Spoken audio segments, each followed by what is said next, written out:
Good. Countdown clock. Okay, so it's my distinct pleasure to introduce Professor Benjamin Seibold to everyone.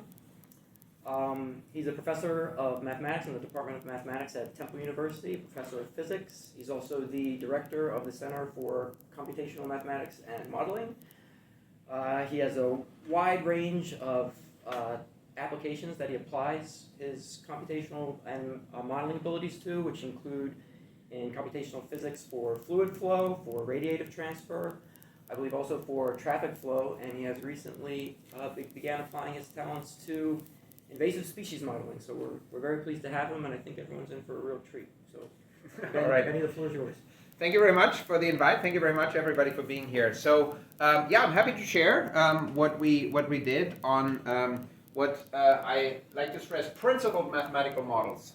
So we have the real-world event here of the spotted lanternfly invasion, and what we want to look at here is principled models, and I will try to stress a little bit what this really means in the application and also in our understanding of the mathematical philosophy. So I'll talk a little bit about what's going on, then highlight the mathematical models and what it means, talk a little bit about what is involved in terms of getting it working on a computer in part 3, but then particularly I think what some people would be really interested in seeing, of course, is what does the model predict? What are the results of the model? And then provide some outlook on this.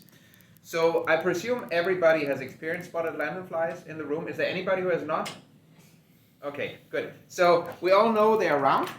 They were introduced around 2014, people estimate, on a landscaping rock in Berks County was the ground zero. So just north of here, about 45 minutes north of here. And since then has spread to adjacent states outward. So it was detected or at the initial time where one could have killed the infestation, that was not done. And since then, now it's essentially probably here to stay. And of course, one needs to understand what is going to happen, but also it is not everywhere in the United States. This map is interesting because it showed some of these counties in California are marked with gray. Gray means that there was what they call a regulatory incident, meaning they found on an airplane, for example, a dead spotted lanternfly. Right? So, meaning that the potential for transport to new locations is always there, even though it has not happened on the level where this establishment happened, right? But that is something that, of course, everybody is very concerned about. Some people have called it the worst invasive species to establish in the United States in a century. Why do people say that? Because it can thrive in many places in the United States. So I'm going to show what the model says about that aspect, but also that they can eat on grapes and orchards, and they feed on trees by essentially sucking out the sap of a tree through the bark, and then they drop sort of honeydew, people call it, or something that comes out of them, and then that makes fungus grow on trees, and that fungus can kill the trees and so on. So they are disruptive and very destructive to, for example, the wine industry. And I said it before when we were chatting before that another thing is that, for example, once it was clear that they are present in Pennsylvania, the whole lumber industry suddenly was facing an embargo from other states saying, oh, we don't import any wood, any lumber anymore from Pennsylvania. Right? So this has really very severe impacts on ecology, but also economy in there. So it's very important, of course, to find ways to deal with it, understand it, and well, possibly even predict what's happening. Invasive species, of course, are always a concern, right? Because we are in a world where there's a lot of transport happening. It's very connected, and also we are in a world where the circumstances change, right? So climate is changing, right? On timescales of 10 years, right? The world is going to be different in 10 years.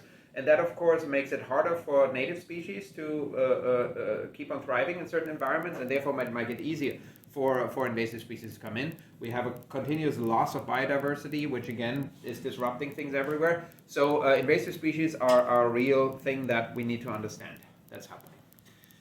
So the spotted lanternfly here, two links. So the IECOLab, Matt Helmus and Jocelyn Behm, of course, have their IECOLab website. There's a nice dashboard where we also take some of these complicated partial differential equation models as results, and they are plotted by clicking through, so that everybody can look on the dashboard of the IECOLab. And then there's a few other websites that provide more information from many different perspectives.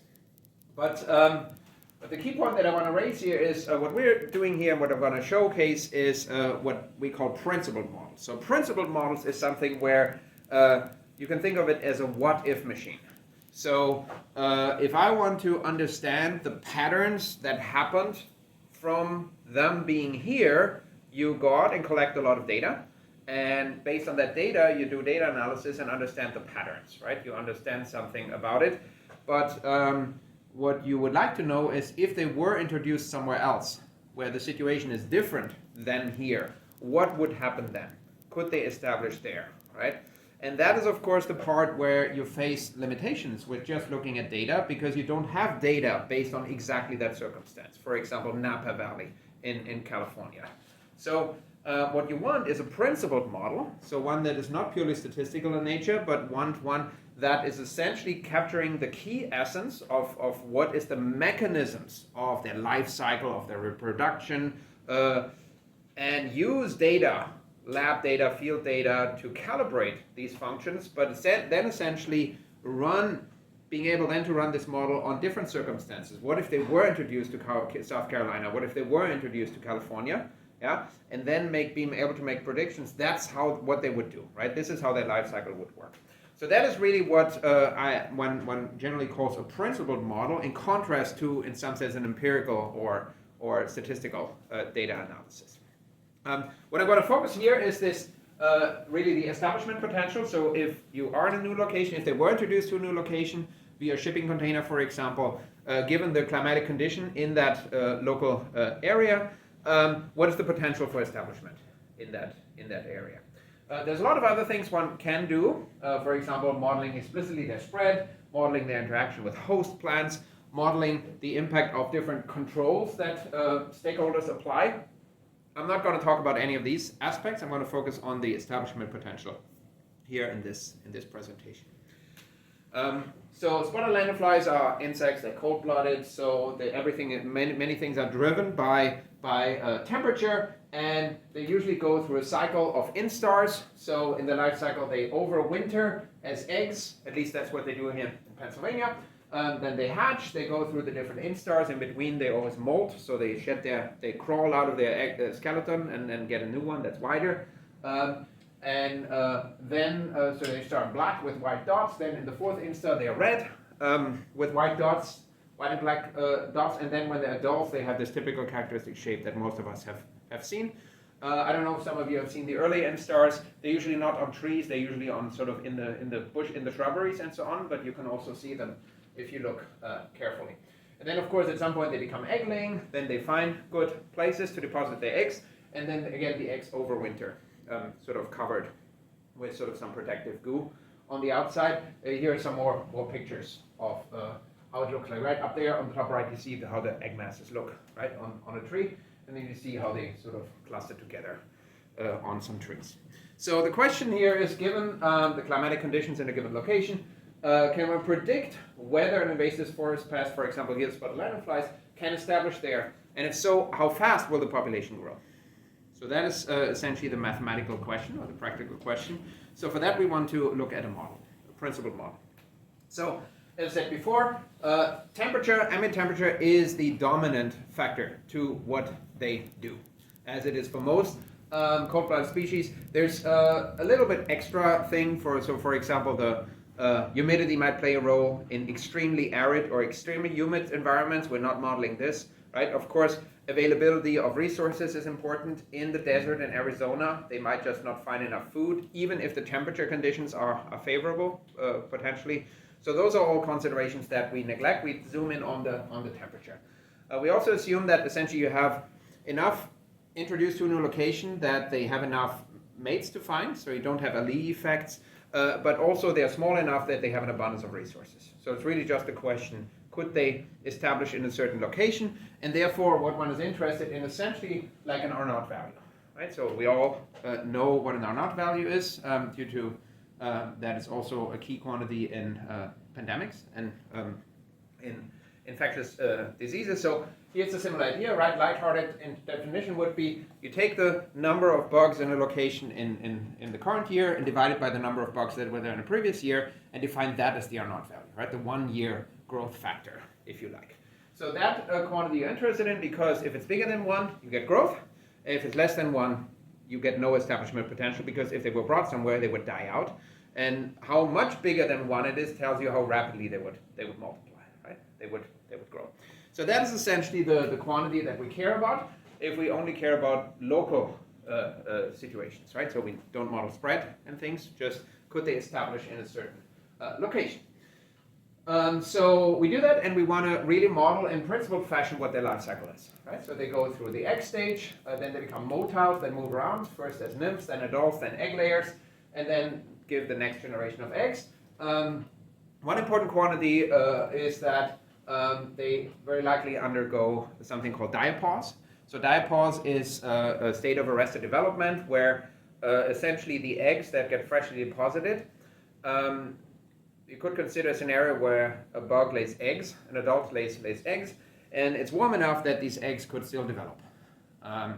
For example, if you were south of here, right, it were warmer, a female could deposit eggs, say, in early September, and then it's still warm enough that they could actually develop the eggs such that they hatch in early December, for example, right, say in Carolina. But then the problem is the live bugs, the motiles, cannot survive the winter conditions, even there. The eggs can, right? So the eggs are designed that they overwinter in the egg stage, but the live bugs, the motiles, cannot.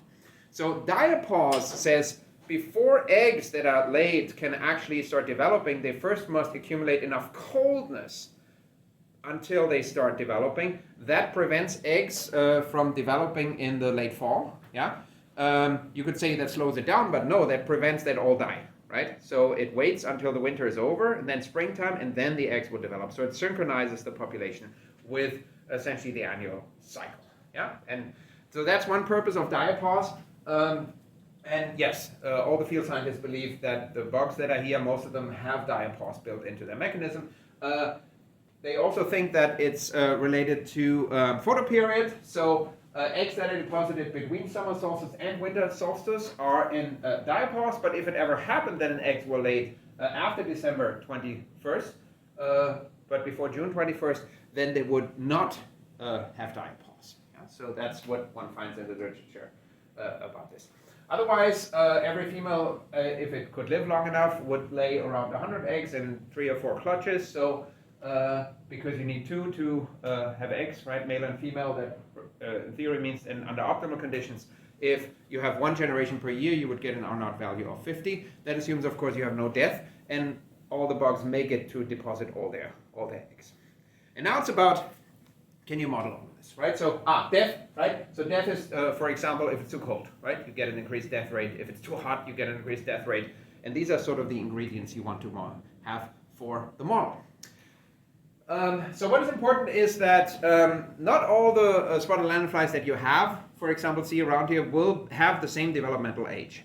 What's important, of course, for insects is that unlike us humans, where our developmental age, right, the age of our body, is usually relatively close to our actual time since birth, for cold-blooded creatures, that's not the case. Yeah. If the temperature was warmer, right, they will have a higher developmental age, right, relative to somebody who was living in a colder environment, even if they were born on the same day, or if they hatched on the same day, right? Everything is driven by temperature. So your developmental age is something that goes faster or slower dependent on the temperature. So, and also not everybody necessarily, even in the same location, develops at the same speed. There's some variability in there. For example, because some of them might have access to a preferable host plant, for example, the tree of heaven, others might not, and then that might facilitate, for example, the development speed for the former. So there's always a little bit of spread, not spatial spread, smearing in the age variable, right? So even if they hatch at the same time, they're generally observed to have a distribution in their age the developmental age at some later n-stars. So, and that can be relevant for what percentage of them makes it into egg-laying phase or not in a given location. So you want to have a model that can capture this. So a model that can model essentially over the whole motile life stage a distribution in age, and that you don't ideally even want to discretize. It's a continuum, right? They could have any value of their developmental age. And then we want essentially this network of different flows. So they go through the motile life stage, and then when they make it to the last part, then you get by some kernel a flow into either the non-diapause or diapausing eggs domains, depending on where you are in the photoperiod. And then they go through by, again, principled laws. Non-diapausing eggs are diapausing. Non-diapausing, they develop if they have enough warmth. In the diapausing domain D, they develop if they have enough coldness, and then move through. And then they would go into the post-diapause domain, go by warmth. And then they would all give an inflow into these domains. So whatever flows out of one domain goes into the next domain by the arrows. That is essentially the model. And on each domain itself, you have a distribution function rho that depends on time, but also on the developmental age variable a, which we non-dimensionalize to just be between 0 and 1. Right? So 0 means you just started in your development in this life stage, and 1 means you're at the end, right? 100% done on this. So therefore, what you have is an advection diffusion reaction equation. You will get on each domain a partial differential equation that tells you have a developmental speed that shifts things almost like a conveyor belt to the right. And that speed, so it's independent of A, but it does depend on time, right? Through the temperature. So temperature varies with time, and then this is a time-dependent speed. So your conveyor belt on each domain sometimes moves faster, sometimes moves slower, but it shifts things uniformly to the right. You have a death rate. Again, death rate in each of these 4 domains is independent of your developmental age, but across different domains, it can be quite different. So for example, the eggs are having, for low temperatures, much less of a death rate than the motiles would have. So we get domain-dependent death mortality functions here that depend on temperature, and therefore on time through the temperature depends on time. And then also we get, I said that before, that observed smearing, that the distribution widens because bugs have access to different resources at different times. So these quantities, these functions, yeah, nu of t, temperature, mortality as a function of temperature, and smearing as a function of temperature. This is what we want to calibrate using field data and lab data, yeah, and calibrate maybe even based on data at different locations, yeah, where they already are established, to find is there a uniform principle, right, a unifying principle. And then once we have the calibrated model, then we can apply it to locations where they are not yet and predict what's the potential for establishment. So that in a nutshell is the story, that's the idea, that's the philosophy. And therefore you get this model here that when you write it mathematically, it takes half a page, right, to write down all the PDEs and the coupling conditions.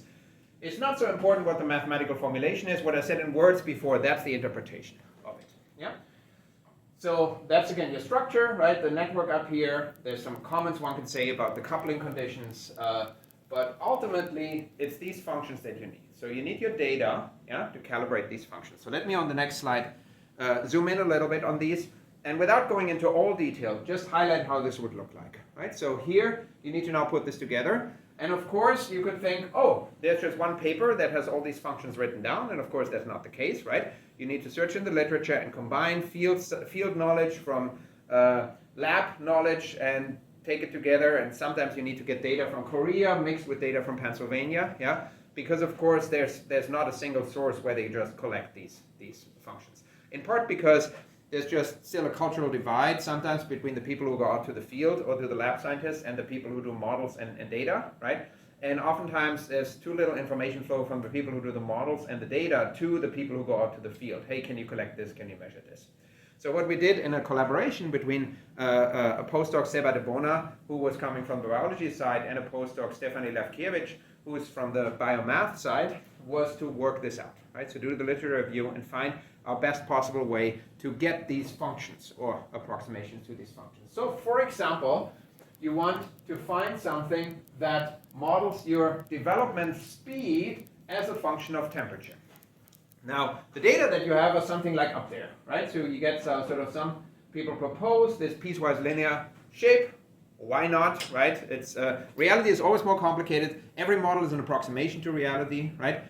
All models are wrong, but some are useful, yeah? So you never represent reality exactly, but this is a reasonable qualitative shape, right?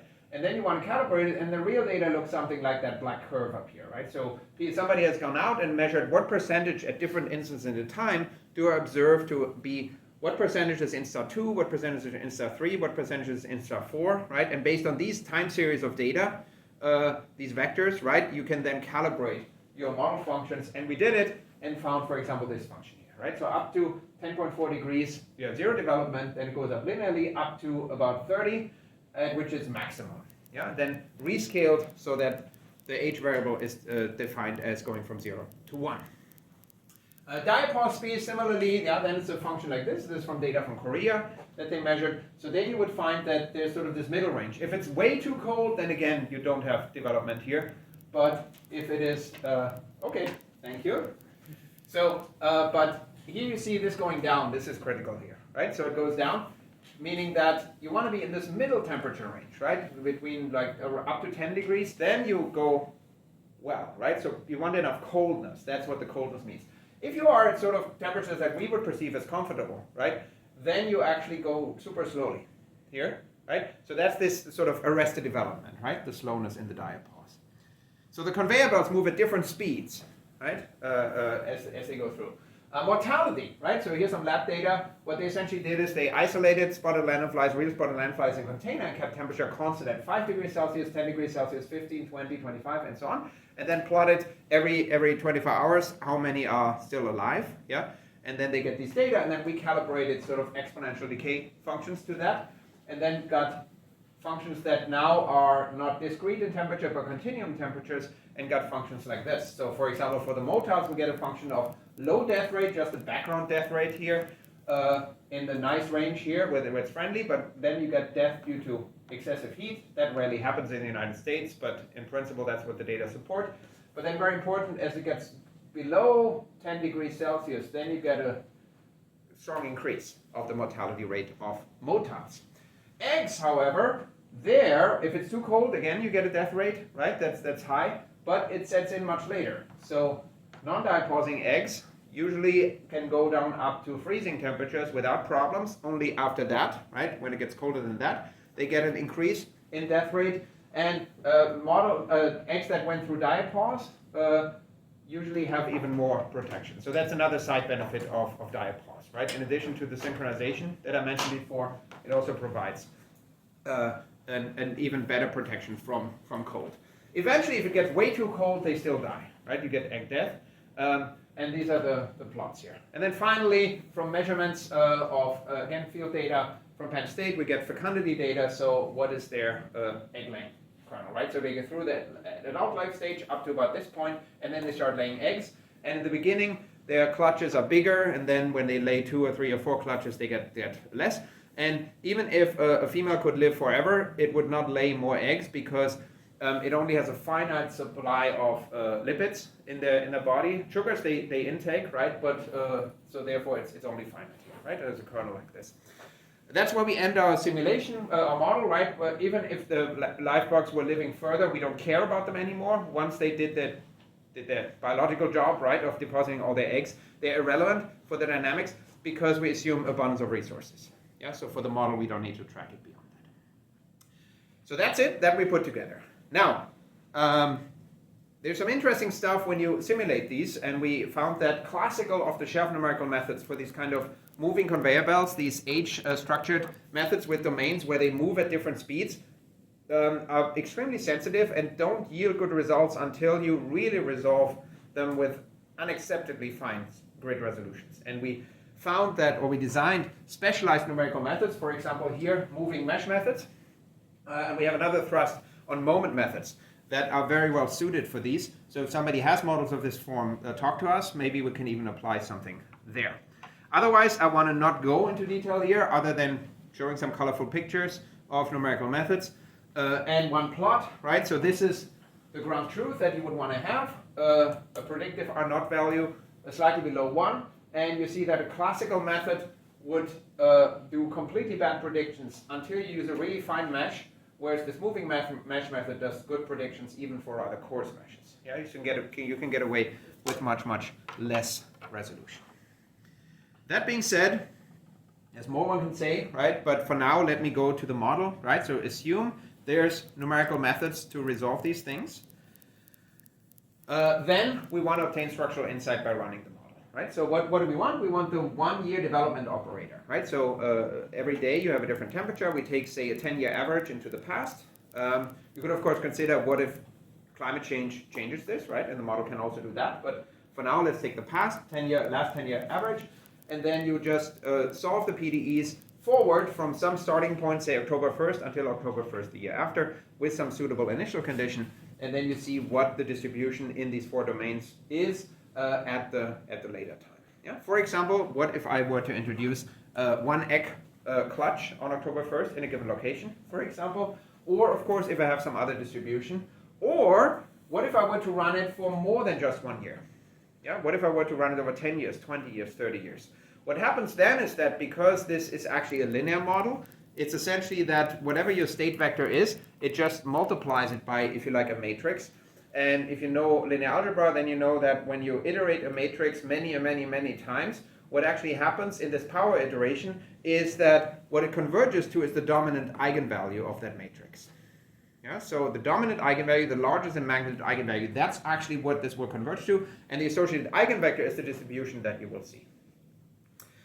So therefore one can also take existing linear algebra tools and actually calculate directly the dominant eigenvalue of that 1-year mapping operator and use that as a proxy for that R0 value, that growth factor, right? So that's the optimal possible growth that you might find. There's a couple of other things. For example, one thing that's often observed is that the mapping is close to a rank 1 structure. So the dominant eigenvalue is substantially bigger than all the other eigenvalues. I will show some plots that highlight this. So there's some really interesting observations. And then what one can do is systematic study. You can take, of course, any location and look at the temperature profile that happened over the last 10 years. But also, if you want to bring it down to a more simpler parameter study, you can also do the following. You can say, at any location, say in the United States, you just look at the temperature profile, the 10-year average over the course of a year, and you approximate it by a sinusoidal function that has a given mean h, mean temperature h, and amplitude g. The hottest day of the year happens to almost be the same throughout the United States. That was interesting. I didn't know that. There's only on the West Coast in California it's a little different, but otherwise it's close to July 1st everywhere in the United States. But what varies tremendously is the mean and the amplitude. So you can also parameterize in a simplified fashion the whole United States by 2 parameters in terms of temperature, right? Mean temperature over the course of a year and amplitude. So these are some results now. So this is one simulation that shows how the model looks like in time. So what you see here is how this now goes when you run it. Yeah. So here you see some egg layers. It produced diapausing eggs. This is the temperature profile. So now we're in January. Yeah. So post-diapause eggs, and they just sit here. They don't move. It's too cold. But as temperature picks up here, yeah. Now in April, they start moving here on this conveyor belt. And now this gets moved into this domain. You see that it moves forward, but also it spreads, yeah, to the widening that's from the data. And then once they get into the egg-laying domain, you see there's an influx again into the diapausing egg domain. Now it gets colder, right? Diapause, it's cold enough cold credits, right? We go through up until here, around January 1st. The diapause, now they sit here. But now it's so cold enough, right, that they don't develop anymore. Now you're at the phase where if there were egg layers, they would move directly in the non-diapause, but there are no egg layers, right? They're all dead here. They all die due to coldness. Again, move through, and you see now this keeps on going, right? This keeps on going, and you see that from 1 year to the next, you get an amplification factor of about 3.5. And that's roughly what, in fact, is observed roughly here, right, in this area. But we didn't calibrate the model to do that. The model produces that, even though we calibrated by the individual functions, right? Death rate, reproductive rate, development speeds, yeah, these kind of things, fecundity. And it happens in Berks County, right, with the temperature data from Berks County to in fact capture the correct R0 value that we know is roughly present here. Yeah? So otherwise it moves through and it's relatively quickly establishing this kind of cycle, right? How it moves around. But you could also then say, what if they were introduced to Los Angeles? Yeah, and here's what would happen. So in Los Angeles, the winters are much milder. In fact, they're above even the mark here of 10.4 degrees Celsius. So now you get very different dynamics happening. So diapause motion is very slow now, right? Because you're too warm.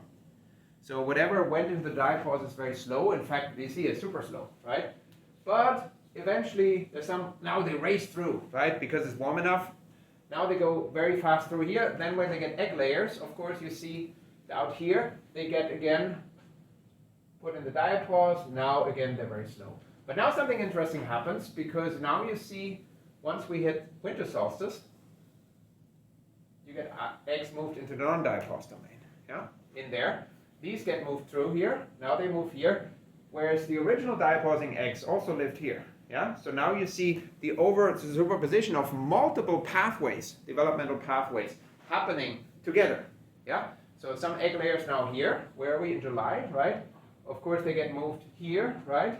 And you see very quickly, even though it was very synchronized in the beginning, it becomes very broad, and the model is just capable of telling you this, right? It's not that we expected this or designed the model to do it, it's just the model can capture this and describes this. So if they were introduced to California, Los Angeles, could they develop, could they thrive? Yeah, well, the R0 value is bigger than 1, right? It makes a more significant jump here. It definitely is not something that establishes very quickly, like in terms of synchronization, right? It takes a while. There's lots of different pathways, but you also see that there would be likely a genetic pressure to actually get rid of diapause. So a mutation that would say they don't have diapause at all would actually be advantageous here, and then they would actually supersede and persist, for example. Yeah? Because of that slow development here, it hinders them, and it's not needed. So, so this is all what the model tells you, right? And you can use it as essentially what-if machine. What-if machine also really to the level that you can now plot different maps, right, throughout the United States. Well, let's first start with this phase space, right, because it brings the dimensionality down a little more. So here's always temperature mean, and here's always temperature amplitude.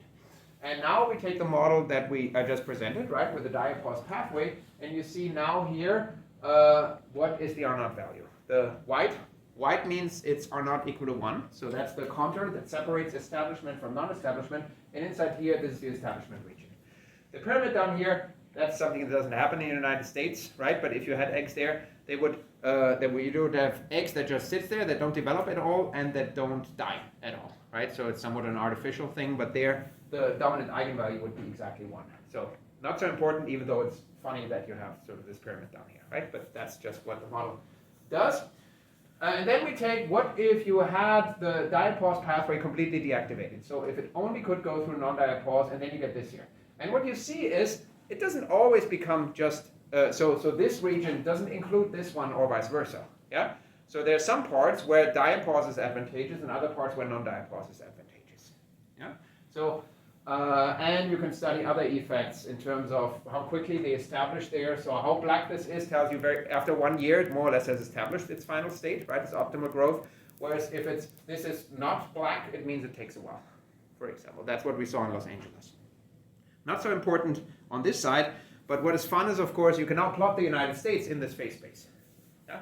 So this is the country that we're in, but now plotted in the temperature mean and temperature amplitude phase space. Yeah? So that was actually fun to see how the United States look in that phase space, and you can now look at different locations here. For example, Berks County, ground zero, right? You see it's here where the R0 value is around 2 or 3, yeah? Under the diapause model, but you also see there are other locations where it's likely gonna be able to multiply much, much more. But there are also other locations where it cannot establish. For example, one thing that the model clearly says is Seattle does not need to be that concerned. Yeah? And some people who don't look at the temperature conditions, there's just not enough warmth in the summer, right, for them to make it into egg laying stage. It's too cold over the summer. Other people say Seattle has to be very concerned because there's a lot of good host plants, right? But in terms of the climatic conditions, the prediction is Seattle does not need to be concerned. You also can say, what if diapause were deactivated? And then there's some places, for example, Nashville, right, would have suddenly no establishment. Why? Because there the eggs would hatch again, the next generation in December, and then they would all die. So they need diapause, really. But there are other locations, for example, Yosemite Park, where it's the other way around. Yeah.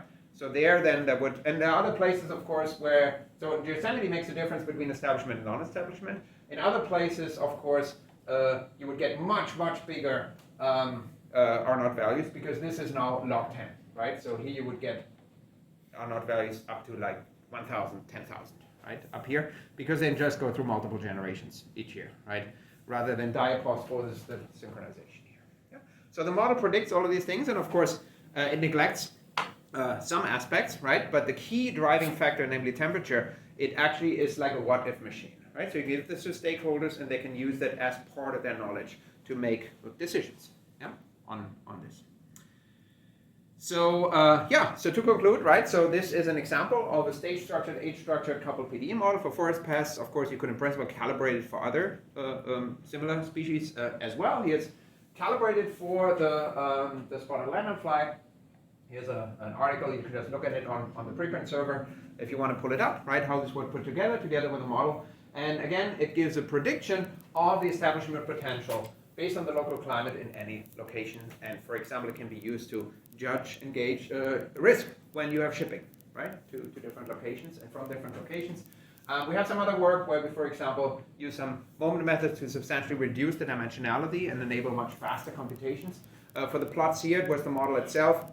It required us to run it on the cluster to produce these maps, right, the colorful maps. Can be done, but having faster approximations, of course, is always desirable. And of course, the point is, once you have that, of course, the natural step is, of course, in principle, can you combine it with all kinds of other things, right? Can you combine this model with spread, spatial spread, right? Could you combine it with interactions of bugs among each other, right? Or also with host plants, right? Do they kill host plants or not? And of course, also, if you have principled models for how doing a certain spraying of pesticide protocol works, right, on the bugs, how much does it kill, and what's the cost of it, including the environmental cost of it. What would maybe be, based on this model, an optimal recipe to do control actions, right, that give you the best bang for the buck? Leads to the question, what is the bang when you talk about a species that's likely not going to go away, right?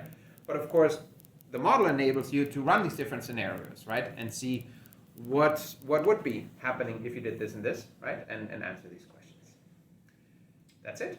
Thank you very much.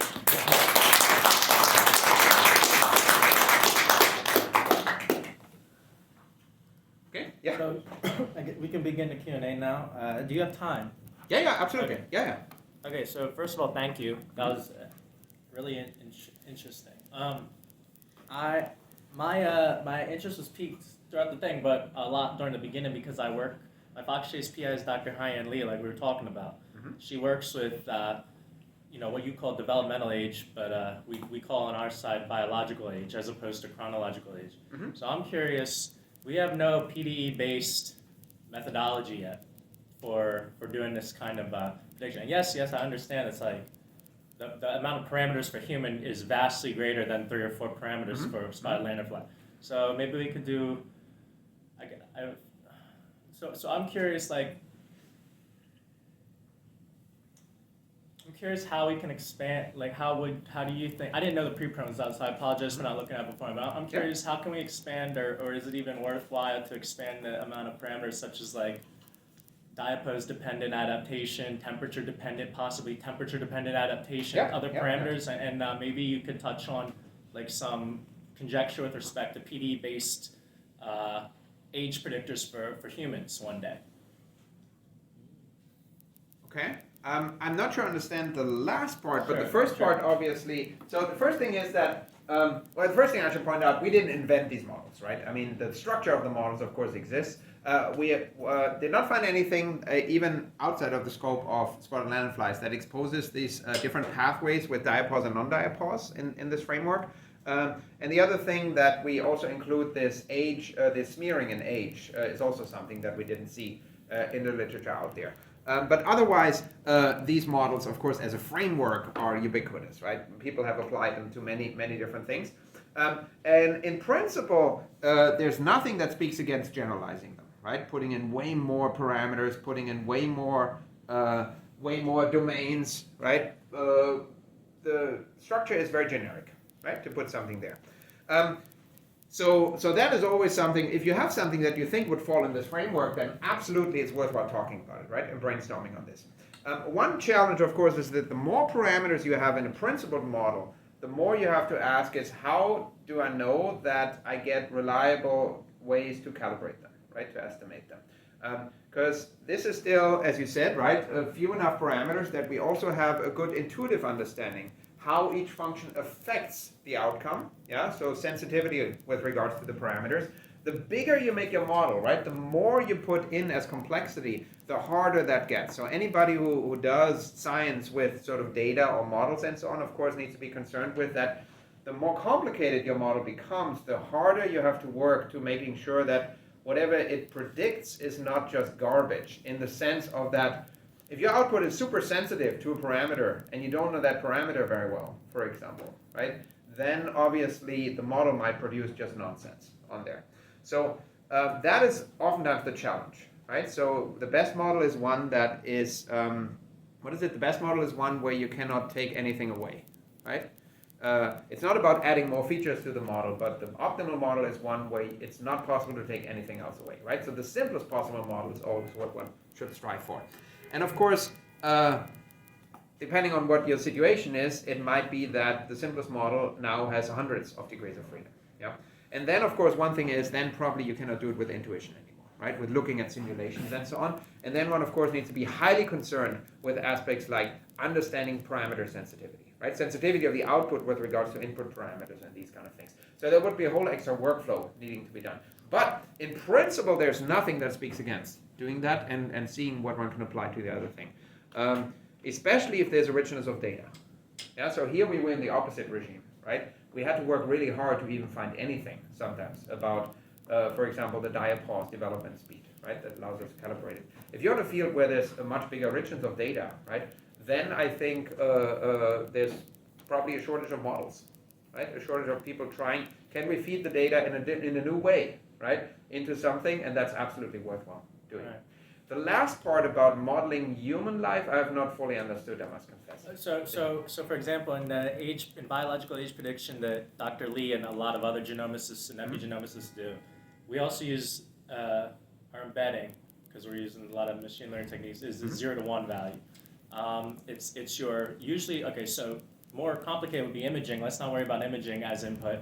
We use methylation profile, methylation marks. So we consider them as floating point beta values. So we only focus on, for example, one organ. In my case, what I'm looking at right now is like the distal quadricep. Okay, so the idea is this ought to be better optimized via PDE-based method, because the methylation epigenome, so to speak, is a non-linear space. It's not just your single organ we're looking at. It's not just a single cell type in this region. So I'm curious. I know, like you said, I think you answered the question already. In principle, yeah. So, but yeah. I think it's absolutely worthwhile to engage in this. It requires a little bit of time, right, for the people on the modeling side to understand, right, what the key things are. But yes, from my experience, these models the framework is generic enough to really see, can that be applied. So you think this paper would be a good reference paper for any kind of PD-based developmental age prediction? I'm always happy if you cite our paper, but I want to stress that the general structure, we were not the first people to do that. Yes. Yeah. I think we have written it reasonably well, right? So please read that paper. But whether it's the right thing to cite or somebody who did something similar before, that's a question that I think depends on the circumstance. But yeah. Thank you. Yeah. Yes? Thank you. Great talk. I'm curious how easy it would be to adapt your model to similar insect species, similar invasive insect species. Conceptually easy. All we need is these functions, right? So if you have another invasive species and so on, gypsy moth or something else, and it or doesn't even need to be an invasive species, can be just one that is not fully endemic or in equilibrium given that climate is changing, right, or circumstances are changing. So, so any species that you have there that in principle whose life cycle or reproduction is dominated by this kind of life cycle equations, in principle all you need is these functions and you will have a model. Some remarks there, of course. One thing that makes invasive species like newly introduced ones like this one, of course, particularly easy to model is that the predation is negligible. So interaction with other species like birds and so on, of course, can be neglected, right? Whereas if you have species who are in a circumstance that they are being preyed upon, of course, then the interaction with the other ones is very important. Then, of course, you get very interesting sort of cycles, right, with multi-year periodicity and so on. So it gets a little more complicated. But the essence, right, of like bring something new in a location, it has abundant resources, negligible predation, can actually, I think, be very well modeled by something like this. The challenge is, of course, how do you get these data, right? So one thing I want to stress, right, the data don't always fit perfectly. So for example, the lab here, right, they kept the bugs at 20 degrees Celsius constant, right? And then every day came back and observed, and gave them enough food in there, right, and observed how many died, yeah? What happens in reality is you have a day-night cycle, yeah? So we actually asked these people at Penn State, can you, instead of doing constant temperature, 20 degrees, can you do a day-night cycle? And said, no, it doesn't work, right, based on the equipment that we have. So we still use these, assuming this is still meaningful, but it's not exactly the right data, right, for what one needs to put in, and it could be improved in principle, right? So whenever you have a new species, the question is there enough data available, or can you do it yourself, right, of measuring or inferring these quantities? And the answer is it's not trivial, right, to do. But in structurally, yes, the answer is absolutely. This should be transferable to many other species. Yeah? I'm curious, so far you've been looking at temperature as the main parameter when looking at how successful and how abundant the enterprise is going to be. But at some point there must be an upper bound on what available resources there are Yes. to supply this population. Yes. Is there a point at which the model is no longer able to, like, because the model seems to say, like, according to temperature, theoretically this thing could just increase in amplitude generation after generation. Right. It's gotten to a point where, like, it begins to get constrained by Exactly. the availability of Yep. food. Yeah. So if you look at, again, population dynamics 101, right, what people usually write down is an equation like this. Put a dot, right? The rate of change of the population is just lambda u, right? And then you say, let's say u max minus u, right? So if you forget what's in the parentheses here, right, then you have lambda is your R naught value, your growth factor or something, right? And you just get u dollars equal to lambda u, exponential growth, Yeah. right? So whatever the population is at a given point, that's also the rate of increase, right? Proportionality. And then you say, okay, well, if you have limited resources, then you would have a u max. That's the maximum population density in that location that can be sustained given the resources, right? That's a carrying capacity. And then you get this model here, and you just say, oh, it's diminished by u max minus u, right? Or divide this by u max if you want to leave the lambda the same, right? But in principle, you get this here, and then you get this logistic growth, right? One that starts out looking exponentially, but then goes towards u max. So that's sort of population dynamics 101. And we, of course, assume we're here, right? Down here. Abundant resources. So you see this behavior. Understood that eventually, of course, there will be carrying capacity if you have sort of fixed resources, or you could add to the model something that talks about depletion of resources. See, that's the interaction with another invasive species that I'm most interested in, is the invasive species of the tree of heaven. Because I know that most of the ecological interventions that are being tried right now are focused on reducing the tree of heaven, which is itself invasive.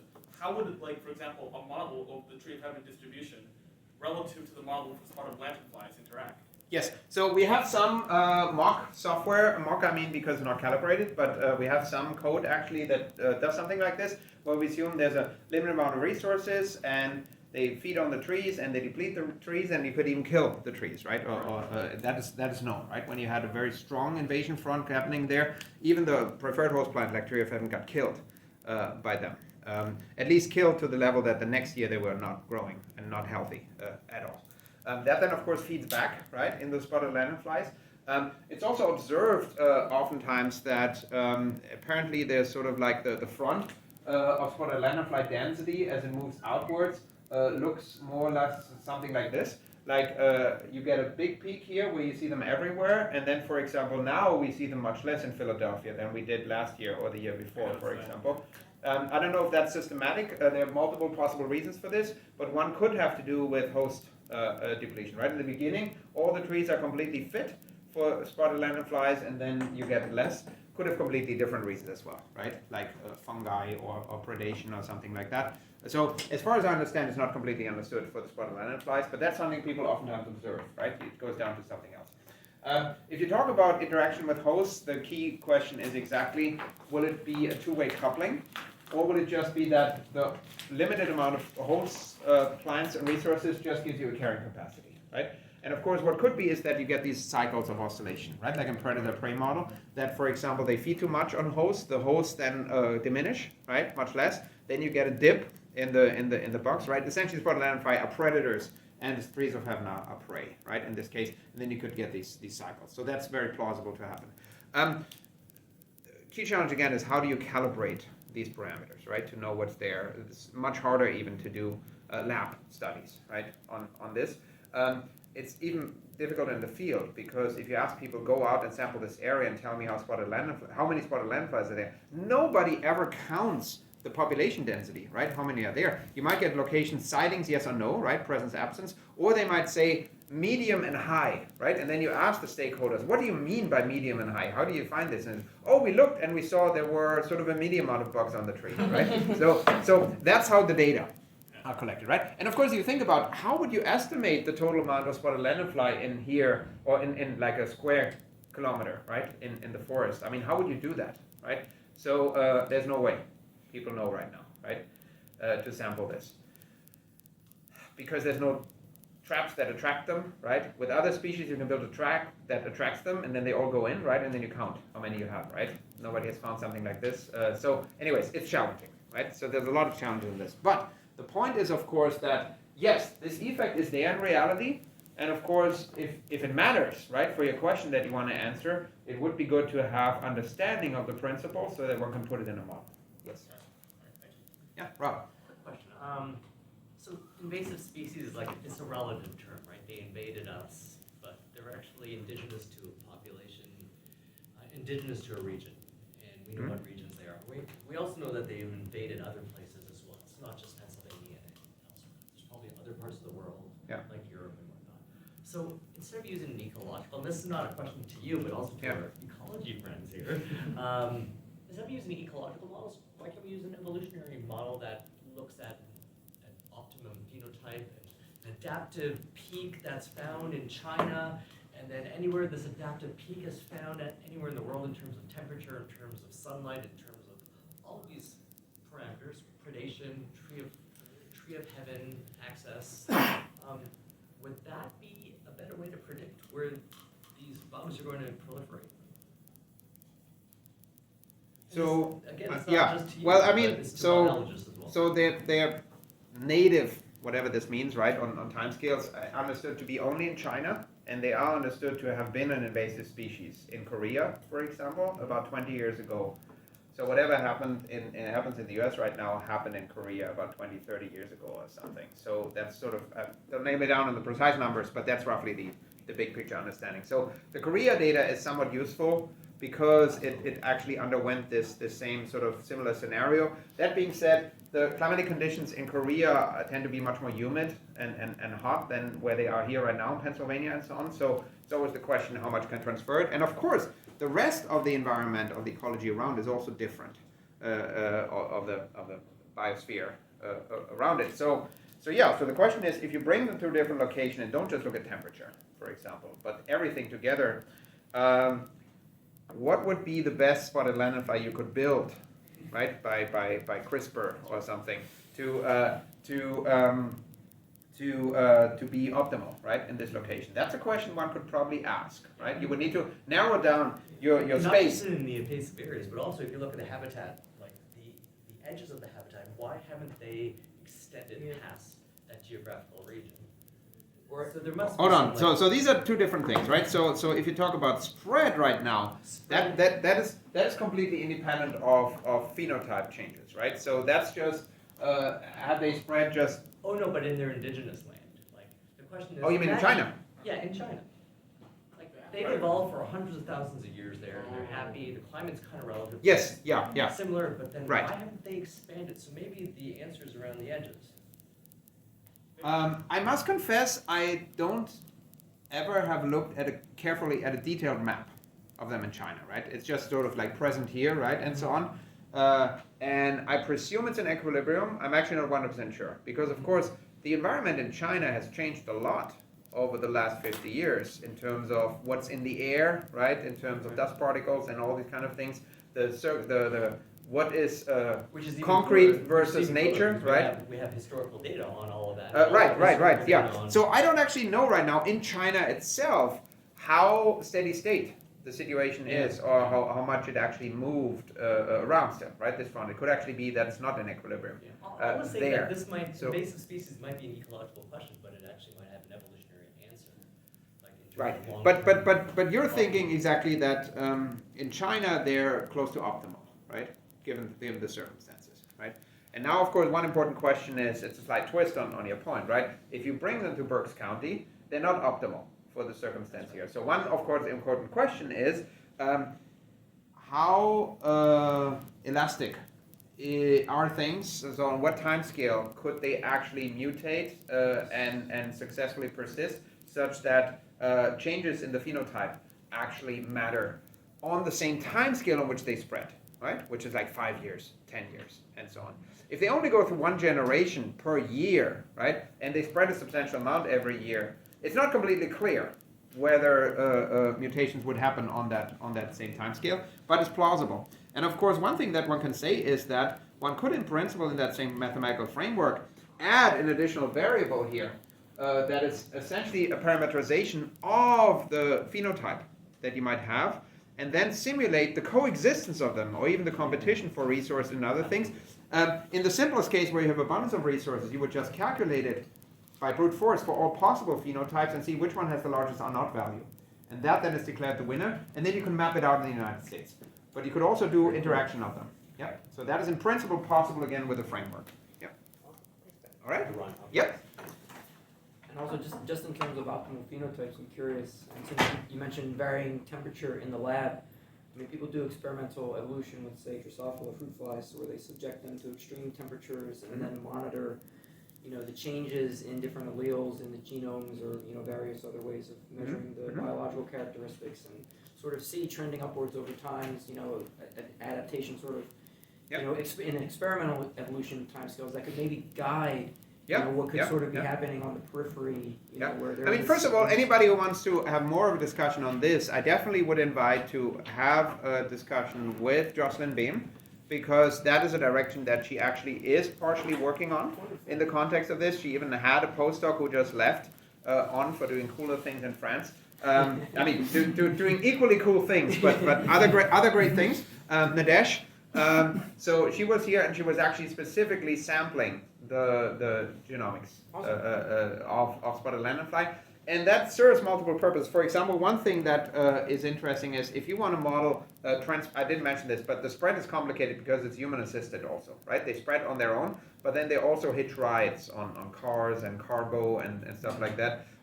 So it's very important to understand that role also for the spread. And one thing is, of course, how do you estimate it? Well, you know presence, absence, front, move, but that's not a lot of information, right? You want to know what's the density and what bug, if a bug is introduced new into where did it come from?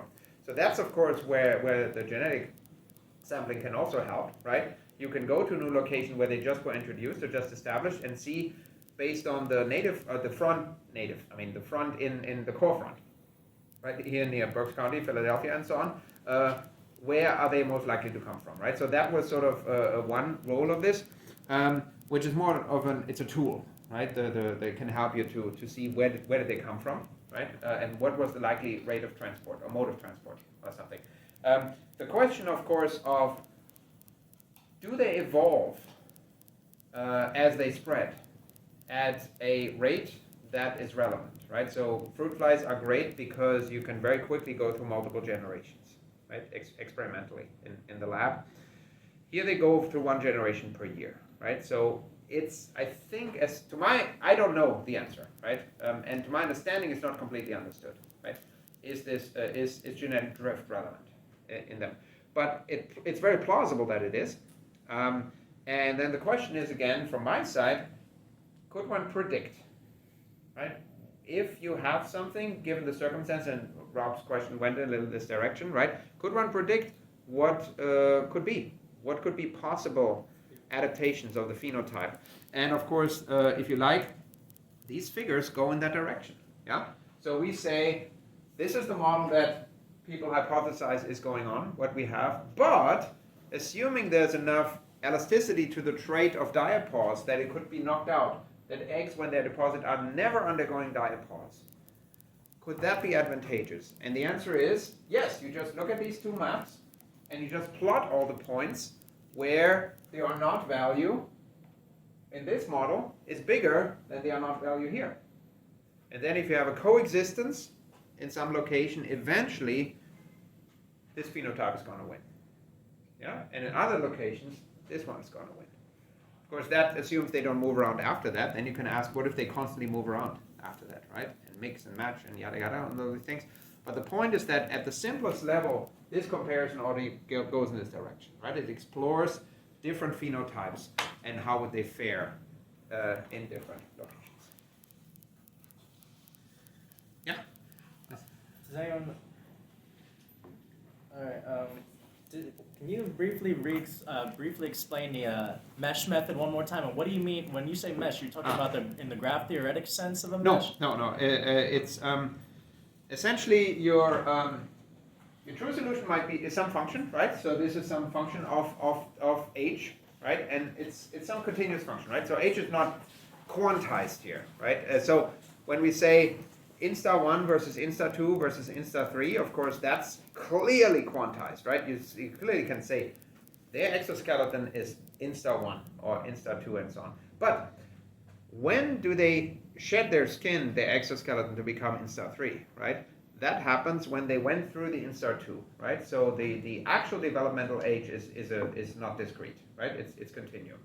And then you can say for any developmental age that they have, or biological age, as you call it, you have a distribution function with regards to that variable.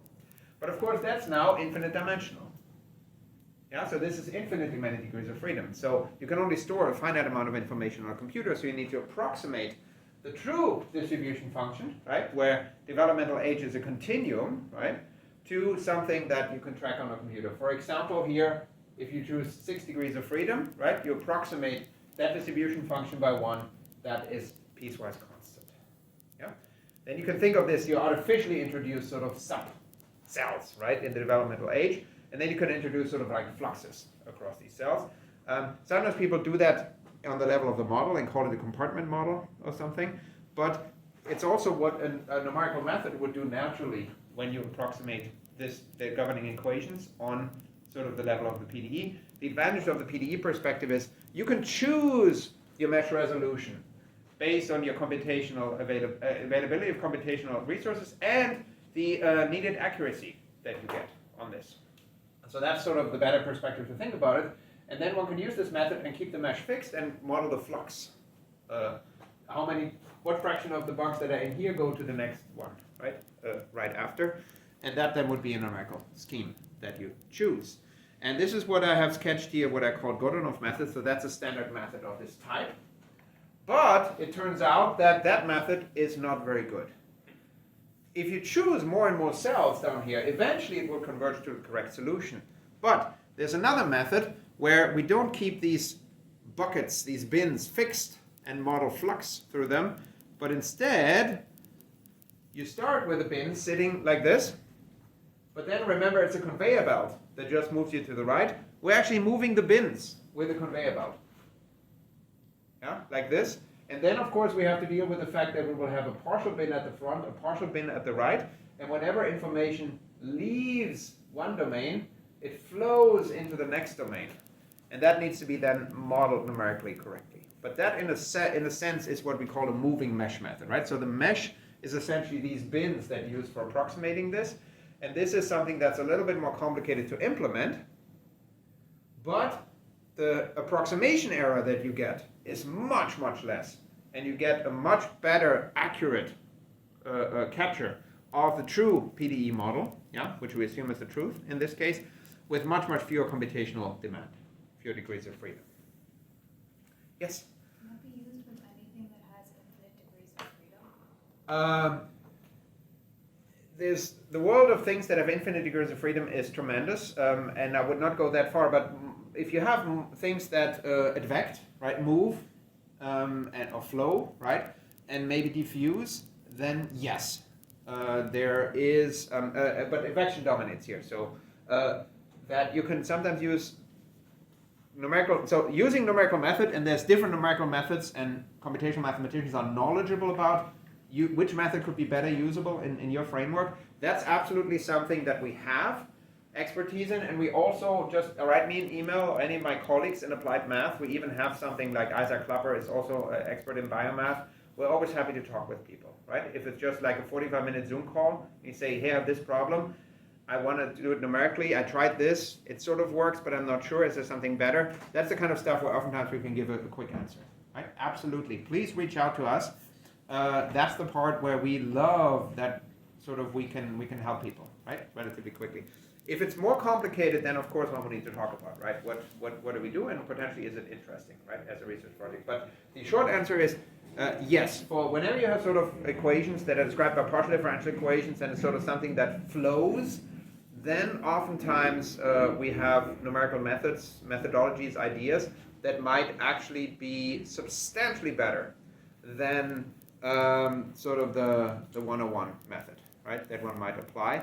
And sometimes, or oftentimes, they're a little more complicated to implement, and it's a trade-off, right? It's not, sometimes the 101 method just works, because if you have a problem, you want to solve it once, you just implement the simplest method, you brute force the hell out of it, right? Run it on 10,000 grid points, and it gives you something fine, right? But if you have something you want to use over and over and over again, right? Or you need something that can be run in real time or something, but then sometimes it might be worthwhile. And yes, then it's oftentimes a conversation, right? And you want people with a computational math experience. Thank you so much for this talk. It's actually a Yep. quarter to 5:30, Yes. and I know Yep. a lot of people have classes at 5:30, so I think now is the time. But Yep. again, thank you so much for coming, and Thank you. if anyone has questions, please Yep. come on.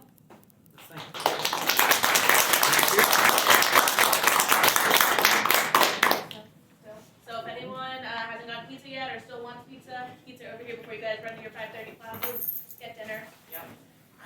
So, do you see, you just like knee-jerk reaction, do you see application for MD or CFD simulation? Molecular dynamics for this here? More so CFD, yeah. The like, for example, using OpenFOAM for advection diffusion analysis over. Yes. Yeah, you I can. only ask because the arteries, for example, as a model is not a flow in itself, but still the dynamics is good. So, I mean, in principle, the 1D equations that we have on these networks is, of course, equations similar to fluid equations, but I would think that the hammer you're using for a CFD tool would have such an additional overhead that it would end up not being the right tool for the job for these 1D problems, right? Because it does so many things in terms of that are tailored towards doing well on 2D and 3D problems. I would imagine that you would need to force it, and therefore it would be much less efficient than writing an isolated code from scratch that is tailored towards the 1D application. So I'm happy to be surprised otherwise, right? But I would expect that OpenFOAM would not be competitive in this 1D problem. Let alone, it might not be trivial to apply because it's just not built for 1D problems. If you talk about models for spread, and you input not just diffusion, that's basic diffusion by itself, but also transport. For example, you have a preferred shipping line through rail in this direction, and then you model it by means dimensions of a flow, right, the deflection part and so on, then you could potentially, if your model was of this nature, then it might be in a framework that you could use CFD, for example. So like in this Yes. case, if the old is available, if the mutual justice wins The big question is whether a model that is a diffusion and a flow is the right model for sort of transport by shipping, for example, like train, rail, and so on. And of course, you might know about this. There's a lot of people who say, well, whenever you have these jump events that are bigger, then it is a fractional diffusion equation instead. I don't know if you read about this, right? So that's something, of course, that we looked a little bit whether the data that we have about shipping or bigger jumps support something like this. There's just not enough of these satellite populations establishing that they're not satellites but actually still help the front advance but faster. That it looks fractional, right? So the data don't support this, but of course you don't have clean data, right? You don't get something that is a distribution, right, in terms of density and so on. But, yeah. What about, have you thought about like a computer vision approach where like maybe you fly a drone through a forest where you sort of sample, like with an iPhone, you have the undergraduate student, running through the forest, taking pictures, using computer vision to do object detection, object recognition. I personally, I mean, have you tried? Have you tried it? You go to no. Go to a tree where there's spotted dragonflies and tell me how many are in the tree. With the camera and the picture? No, do it with the eyes. Your eyes are better than anything. No, but the camera, I take a picture and then I can write up the tree. From where? Oh, they're not crawling. So you're thinking more inside? They're inside the tree. Yeah, they're inside the tree, right? So they're covered by the leaves from the top, and from the bottom you don't see them because they're sitting on top of the. There's no way to observe them? No, you climb up the tree and see. When you're inside the canopy, then it works. So if you have something like a long stick or So you something. drop like a camera down, something. Right, but you need to do it again for tree by tree, right? So yes, if you are willing to go tree by tree, right, then probably you could put something like get a long stick. I mean, it doesn't work for every tree, but for sufficiently low trees, right? You put a stick up, you take a camera, you go around, and it's possible that you might see some based on that information. But it might actually be easier and potentially even more accurate to instead do a systematic banding. So people put these bands on trees and use it not usually for the purpose of getting rid of it. And the idea is that most people, field experts, think that every single bug within 48 hours falls off the tree and then climbs up again. Could be that it serves a purpose, could be just that they get blown up, right, or something. But if that's the case, then you put a sticky band on the tree, and if almost every bug crawls up the tree, you will catch within 24 hours all the bugs, except for ones that might make it across the band, right, somehow, right? So let's assume it's a fixed percentage that makes it across the band. You just sample how many bugs are caught on the band within like 2 days later, and that might actually give you an estimate of the population in the tree, for example. Well, the yes. The bottleneck is to put the band on the tree. Yeah, so if you think about how electronics help you, right? You still unfortunately to drive to the location, put the band on the tree, right, and so on. And of course the problem is, if it's a tree somewhere and you put a camera there, it will be stolen, right? So how do you do it when you come back 2 days later? That it's a small burden on the field person, right? So those are fundamental challenges. But